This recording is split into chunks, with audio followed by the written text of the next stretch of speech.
국가철도공단이 최근 6년 동안 해마다 3천만 원씩 모두 1억 8천만 원을 한 포럼에 지원해왔습니다.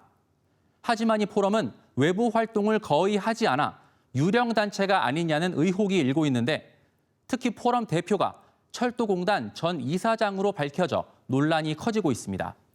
윤소영 기자의 보도입니다. 국토교통부 산하 기관으로 철도 건설과 시설 관리를 담당하는 국가철도공단. 공단의 예산 내역을 들여다봤더니 동아시아 철도 포럼이라는 단체에 정책 개발비라는 명목으로 정기적으로 돈을 입금한 사실이 포착됐습니다. 해마다 3천만 원씩 지난 6년 동안 총 1억 8천만 원을 지원했습니다.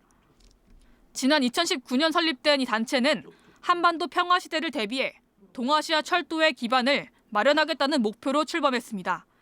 하지만 단체가 온라인 홈페이지에 공개한 대외 활동 내용은 지난 2021년에 공동 주최한 토론회와 회의가 마지막입니다. 서울역에 있다는 해당 단체를 직접 찾아가 봤습니다. 하지만 국가철도공단과 같은 사무실을 쓴다는 표기만 있을 뿐 실체를 확인할 수 없었습니다. 저희가 작년 4월 16일자로 이 사무실에 이제 배치가 되었고요. 아마 그 전에 이제 이전하신 걸로. 이전했다는 사무실로도 여러 차례 연락을 시도했지만 끝내 응답을 받지 못했습니다. 외부 이쪽이 좀 많으셔갖고 선택하시고 오셔야 된다고 하시네요. 지금 상주하시는 인원이 없으신가요? 공단 측은 단체가 매달 한 번씩 해외 철도 동향에 관한 보고서를 작성해 철도학회 등에 공유하고 있다고 해명했습니다. 그러나 취재진이 관련 보고서를 확인해봤더니 상당수가 국제 뉴스 기사를 그대로 인용한 짜깁기 수준에 불과했습니다. 의혹은 이뿐만이 아닙니다.